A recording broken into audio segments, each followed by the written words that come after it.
Hello my Total War brothers. In this video I'm of course going to be talking about the campaign, but I'm not going to be talking about every single little aspect of the campaign and how it works. I think the in-game advisor and the Total War game guides do that for you. If you're looking to learn the very basics, go and do the tutorial again. What I'm going to aim to give you in this video is stuff that the game doesn't tell you, and some important things. Ideas and concepts to help you survive and conquer. And Total War is a game that can be played in many ways, so not everything here is set in stone. The way I want to play may not be the way you want to play. So take some of my ideas if you wish and experiment. Now let's get to work.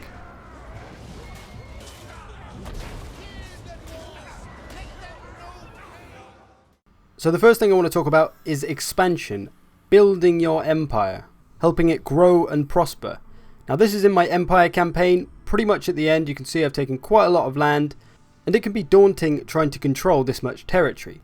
So what I advise is to expand slowly and expand wisely. If you try to take too many settlements too quickly, you'll find that you have a lot of public order problems, rebellion, you'll probably have money problems, and you may not be able to defend all the lands that you've taken. And if you're like me, when I first started playing Total War games many years ago, you'll see all these lands around you and you'll think, oh, I want to take this and this and this will all be mine and I'm all going to do it in about 20 turns. Yeah. No, you're not. If you do, you'll have all the problems I just said about. So as a guideline, I'd say take a province at a time. 3 or 4 settlements band together, they make a province. Take one of these and then try to sort it all out. Bring the public order up, construct some buildings, make sure it's making you money, and make sure you can defend it. Then once it's comfortable and everyone's happy and safe, then you can move on and expand. And if there's a province with say 3 settlements and you control 2 of them and someone else controls the last one, it's then up to you whether you want to go to war to try and gain that last settlement. But with all that being said, sometimes expanding quickly is required. You may need to push an enemy back and take a lot of their territory quickly to really beat them down. If you do have to do this, just be prepared for any potential rebellion. Now let's elaborate on some things. Let's start with the all-important public order. So if you don't understand public order, all it simply is a case of maths. So you see on the left here it says in the public order details, change per turn 15. How does it get to 15? All it's doing is adding and subtracting the numbers below it. So 17 plus 4 is 21. Take away the 4 again, you're back at 17. Take away the 2, you got 15. Change per turn 15. So that's how it gets to the public order number. All you have to do is make sure the green numbers outweigh the red numbers and you're all good. As for some of the main things that will increase your public order, buildings of course, constructing the buildings that say plus so much public order. Heroes and lords, if they have skill points which increase the public order in the province that they're in. And armies, if you station one inside a settlement, it'll give a public order bonus. The bigger the army, the bigger the bonus. And for the negative things that will bring your public order down, the enemy presence, whether they be raiding or just stood in your provinces. Heroes, enemy actions against your settlements. And of course, corruption. These are some of the main things that affect public order, but there are many more. Here's a few here: raiding, taxes, technologies. So there's a variety of different things that can affect it. Learn how to get rid of the negative ones, and you'll be able to effectively manage your people. Now to talk about defense a bit more. If you've got a single province, all the settlements are pretty close together. If you're going to take places that are much further away, you have to know if you can defend them. For example, Talabheim here, when I first took it, the closest places to it were Kemperbad and Wiseman. Both are a long way away from that, maybe 3 or 4 turns march. Unless you have an army that you can keep there, that is far too long for you to have to try and get over there and defend. And what I found is that I simply couldn't defend it effectively. I had Middenheim above me, they were attacking me and besieging me from there, and then I had the vampires coming in from the east, they were getting all up in my chops, and then eventually they took it off me. I had an army on the way, they were marching on the way to go and help defend it, but they didn't get there in time, and then there's nothing I could do. So try to just think ahead and plan what you're going to take, otherwise you'll waste time and money. You could also keep an eye out for geographically strategic locations, places that are going to help you defend and make your life easier, like Helmgart here. It lies between the mountains on the western side of my empire, with only a narrow pass being the only way through. So if anyone comes to attack me from these directions, they've got to go through Helmgart before they can get to the rest of my empire. And as I've built a guardhouse here, it's a little bit tougher for them. So keep an eye out for advantageous positions. Now for a word on buildings. Most provinces are made up of, as you probably know, a few towns and then one big city. What I suggest is filling your towns with the common stuff, the income increasing stuff, the public order increasing stuff, the growth increasing stuff, all the stuff that's going to make your empire become great. If you've got room, you can put other stuff that goes up to level 3. If it goes past level 3, it's kind of a waste. Save that stuff for your cities. Cities are where you want to put all the important buildings, stuff that goes into level 4 and 5. If you don't know what that means, settlements can be upgraded to level 1, 2, 3, 4 and 5. Towns can only go up to level 3. Cities can go up to level 5. So you see all these towns, they only go up to level 3 upgrades. The city goes up to level 5, which means you can put the best stuff here. All this stuff is in level 4 and 5. That goes up to level 4. That goes up to level 4. That's up to level 5. So that stuff just simply can't go in town. Like this place, for example, you see the red X? That means I cannot build this here. It won't go to level 4. This blacked out area, never be able to get it. It has to go in a city if I want to get that level 4 upgrade. So again, try to think ahead and plan your buildings to save you having to demolish buildings and rebuild them somewhere else just because you can't get the full upgrade. Now let's move on to armies and money. I was going to give each of these things their own section, but to be honest, they're so closely related, it makes more sense to put them together. Now the main reason we all want to make money in this game is just to build bigger and better armies, run around and destroy everyone in sight, right? Let's start on army composition. Which unit should I recruit? Why should I recruit them? Who should I bring them against? In the campaign, we have the beauty of being able to use our heroes to see what's in the enemy armies. So for some examples, this army here is a bit of a weird one. It's got 5 Arachnaroks, so I know that I'm going to need to bring a lot of anti-large spear units and some missiles to deal with them, as well as all this cavalry. And then they've got about 5 different lords and heroes. So a very strange army. Another one, this one is a fairly balanced army, mostly infantry, some skirmishers and some cavalry. So a balanced army should be able to handle that one no problem. This one is another completely weird one. I don't even know what this is meant to be. There's lots of night goblin skirmishers. The AI either seems to bring weird nonsensical armies like this, or they bring quite a nice balanced army like this. So keep an eye on your enemy's army composition, and generally if you're gearing up to fight a certain faction, you can plan for them accordingly. If you're fighting the dwarves, you make sure you bring a lot of armor piercing. If you're fighting the vampires, you make sure you bring a lot of spears, etc. Get to know the factions and know your enemy. Build your armies with your enemy's weakness in mind. Now let's talk about the money side of things. As you can see in the treasury, the only thing we're really paying for is army upkeep. That's the only expenditure we have. The only other thing our money goes towards is construction.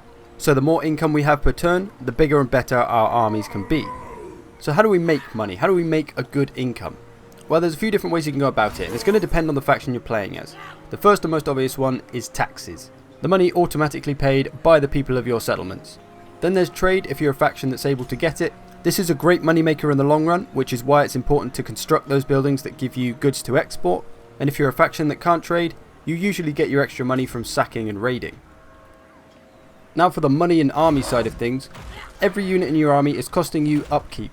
So for their services, these greatswords are costing me 237 per turn. These halberds 179, spearmen only 83, and so on. The better the unit, the more expensive their upkeep is going to be. So it's all about finding a nice balance of how much income you want per turn and how big you want your armies to be, or need them to be. If you can increase your income, then you can increase your upkeep allowance and have bigger armies. So building income generating buildings is important, and upgrading them. I kind of loosely think of it as every time I upgrade a new building or increase my income, then I can buy a new unit. If you're playing as a horde, you usually pay for this with all the money you get from sacking and raiding. In the provinces tab, you can see how much money each of your provinces is making. Keep an eye on this and see if it looks like anyone's slacking. If so, sort it out.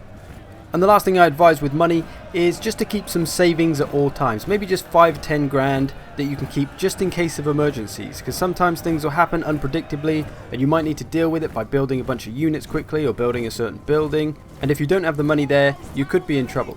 Also, don't build things for the sake of it. If you've got the option to upgrade a building that, say, increases your growth, but you don't really need any growth, don't upgrade the building, just save the money. If you upgrade all your buildings as soon as the upgrade becomes available, you may find that you don't have a lot of money. Don't spend your money just because you have it. Spend it when you need to. Now let's talk diplomacy, making people love you or hate you. So in this campaign I'm pretty much best buds with everyone except Tilia here, so I'll use them as an example. To become military allies with someone, you have to follow a certain diplomatic route. You can't go from having no relations with them at all to suddenly having a military alliance. You have to build up the friendship.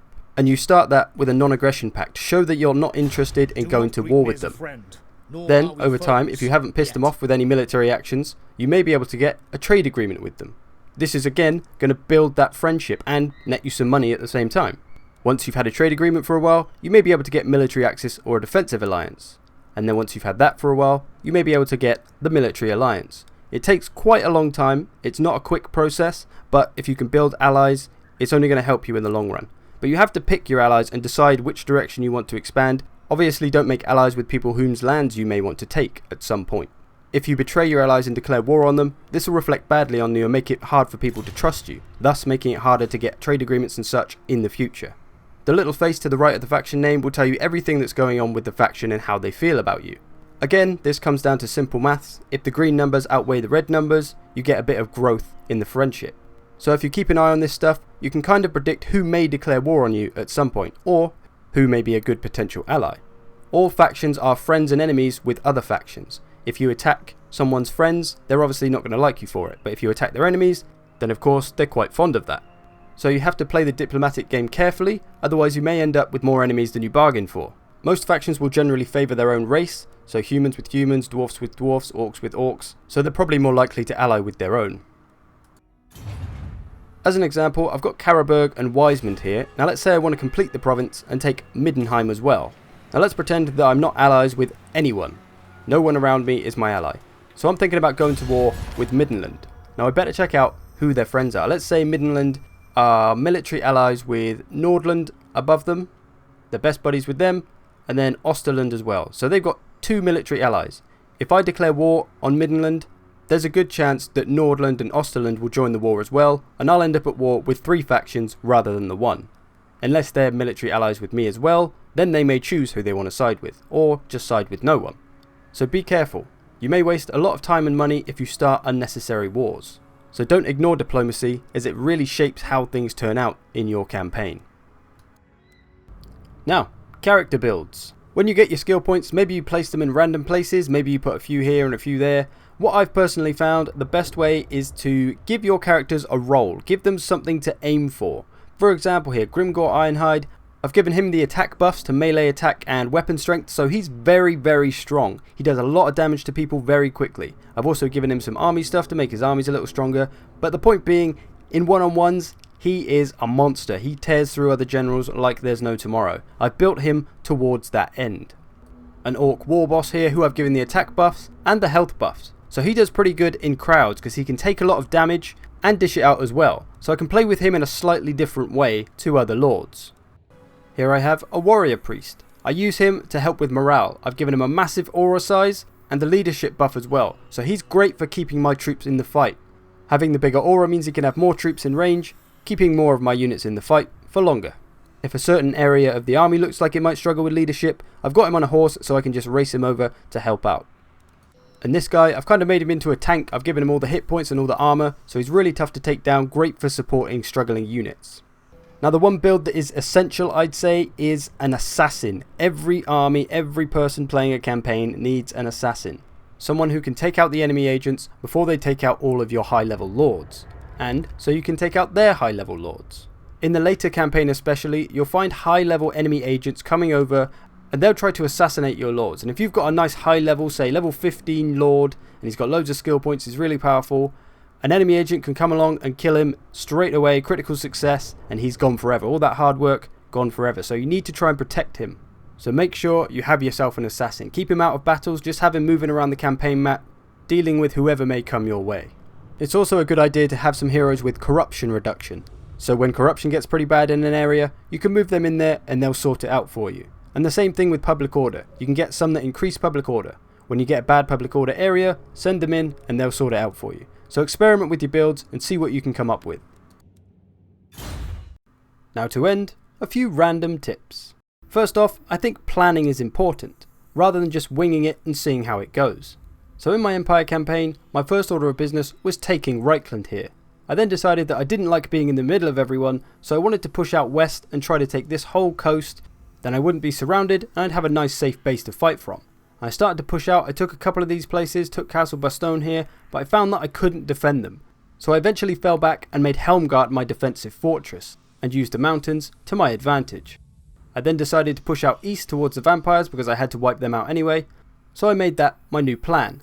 Starting with Talabecland, taking all this stuff, and then moving down, taking Stirland. I actually got a confederation with the owners of Stirland, and then I was well on my way to getting to the vampires. So I advise trying to come up with a plan. They may not always work out and things may hinder you, but at least you know what you're doing. As they say, failing to plan is planning to fail.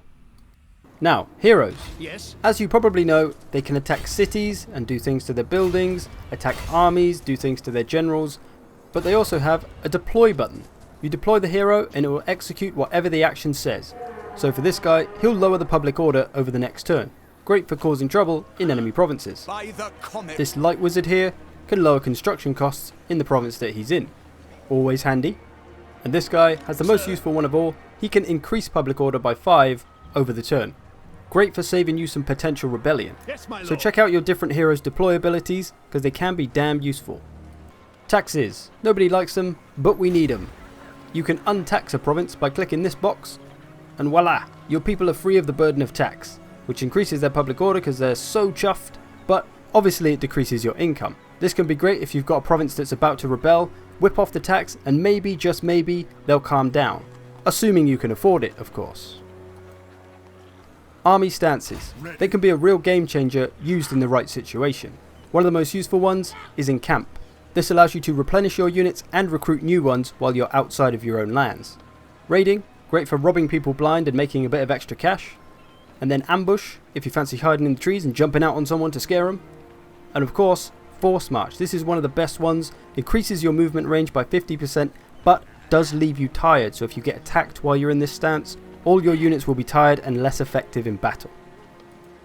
Got some lazy spare units lying around? Disband their ass. If you've got units that aren't really doing anything and that aren't protecting anything, get them gone. They're just taking up your precious upkeep costs. So disband them and save yourself a bit of money. If they got some rank, you might want to hold on to them though. Don't be afraid to pull back and retreat if necessary. Sacrifice your town to save your general. For example, let's say this guy is a really high general and he's outmatched in a battle that he just can't win. This army's much bigger than his, they're going to decimate him if they attack him. I could stand there and fight, but he probably will die. So my better option is to pull him back and just let them take the town. I can always reclaim it later. I can't revive my dead general. So think strategically. Unless the place is of the utmost importance, it's probably not worth dying for. You're going to be better off pulling back, getting your smaller army some reinforcements, and then returning to punish these wrongdoers.